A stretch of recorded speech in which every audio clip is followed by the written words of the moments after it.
Yeah, I think there is, there are macro trends impacting, retail. I often talk about them in kind of three big macro trends: technology, demographics, and just changing consumer expectations. Technology, obviously online, but also just technology more broadly. Mobile technology, people are better informed, and then upcoming technology like augmented reality and autonomous driving vehicles.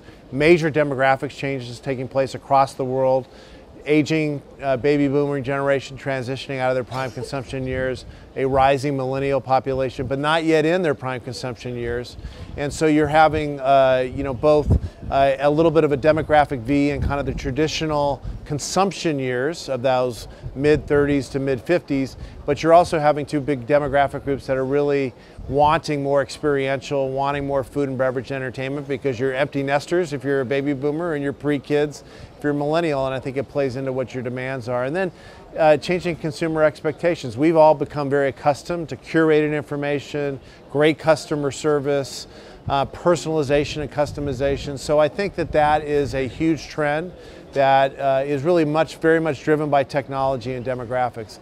I think the U.S. market it still has a lot of department stores centricity to it, so they're transitioning from that department store transitioning to meet those trends towards greater customization, food and beverage experience, etc. Europe, I think, is in a slightly different place. It doesn't have as much concentration in department stores. It has already been heavily focused upon food and beverage and entertainment for a period of time. And so I think from that perspective, it's in a different place. It's also in a different place in the sense that the U.S. has a high percentage of suburban retail, because a high percentage of the U.S. population lives in the suburbs outside major cities.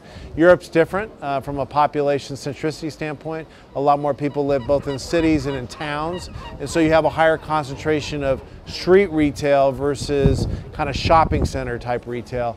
And I think the trends, while they impact both, the way you react to those trends is different.